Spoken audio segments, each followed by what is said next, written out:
Hello and welcome to the Snake Pit, your place for all things snake and reptile related. Today we're going to show you how to create the ideal habitat for your ball python or really any reptile. You'll see right here that we have a 40-gallon tank that we're using for our ball python. I purchased this at Petco for $40. It was on sale $1 per gallon at the time. Check out Petco to see if they have any sales like that. The one thing you'll want to do is make sure that your cage or tank is very clean, as reptiles do require a sterile environment. What I did to start here is I purchased a poster of like dimensions for this tank. I think I purchased it on Amazon. You can find any one related like that, or really whatever type of environment you want to show, whether it's desert, jungle. Here I did want to show something that was a little bit more jungle related, as ball pythons are from more of the tropical climates. While I'm cleaning the snake cage, I usually have to do something with the snake. I usually fill the bathtub with just a few inches of water and let my snake roam around in there. Usually I use warm water. No, this is not cruel. I make sure I'm watching him the entire time, making sure his head is not going under unless it is merely for a second. They actually like it. It makes them quite relaxed.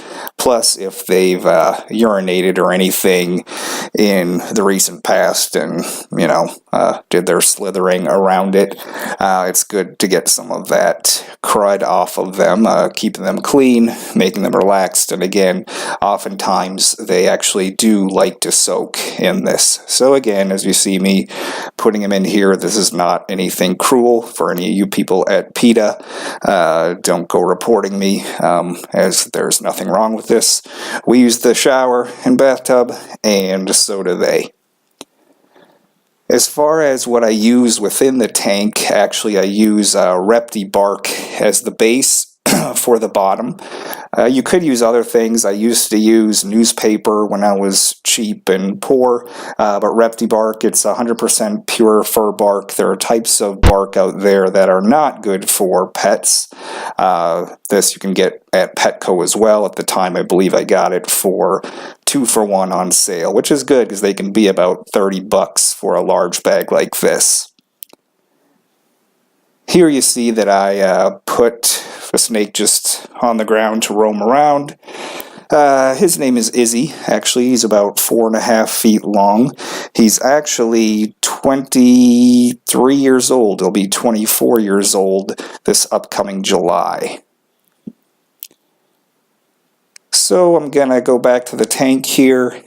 As you see, we have it all nice and clean, letting the snake do his thing, roaming around. I'm going to start filling it with that Repti bark. Here again, comparing this to some of the other barks out there, this one has proven to be good for them. Lots of people have rated it high. You may want to actually use some sort of rubber gloves when you're putting this in here if you're sensitive or allergic to other things, such as dust as well. May want to put on a face mask. But really all I do is just spread it around. I have this little scooper that was shown in a previous photo along with the Repti bark. That scooper, I believe I just picked that up at, could have been even a dollar store or a pet store, but it was really cheap. If you're using anything with sand, it helps to get out any clumps. Also, I use this if I'm just spot cleaning and pulling out any pieces of feces or other debris, maybe after he's shed every once in a while, just to get that out, but because you don't really want to use your hands for that. But if you do, again, you can pick up some cheap rubber gloves, and that will usually do the job.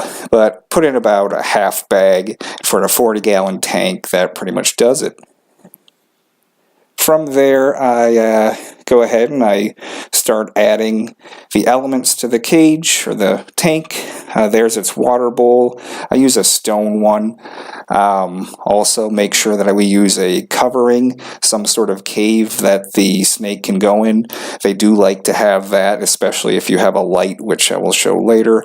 Also, this limb, I guess it's actually just made out of plastic, but a lot of times the snake will like to go up on top of that, get closer to the light, just something for them to keep them occupied, because they do have brains and they need stimulation.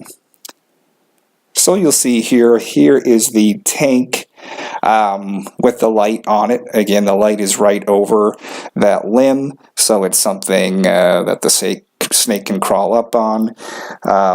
Usually I do the cleaning about maybe once every 2 months, a full cleaning like this.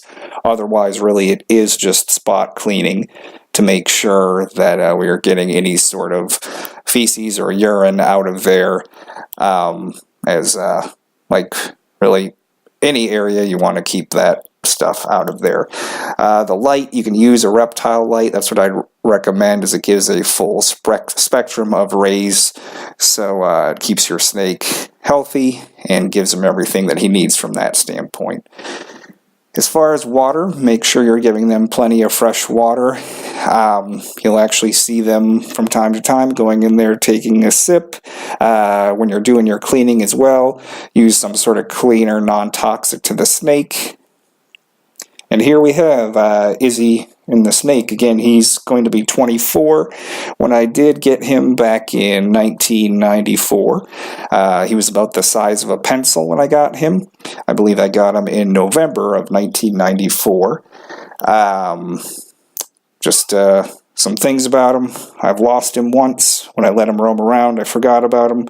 Living in a different place, he actually got up inside of a cupboard, and he was lost for about 3 days. Finally, I tried to sit around and think like what a snake would think like, and I looked where he might have gone, and I found him within the cupboard. So that's about all for you. I hope you've enjoyed how we've created this environment for the ball python. If you're interested in seeing more videos such as these, don't forget to subscribe to the Snake Pit YouTube page. Also, if you like this particular video, don't forget to hit like. And if you have your own thoughts or snake cage setups or snake talk in general, feel free to leave a comment.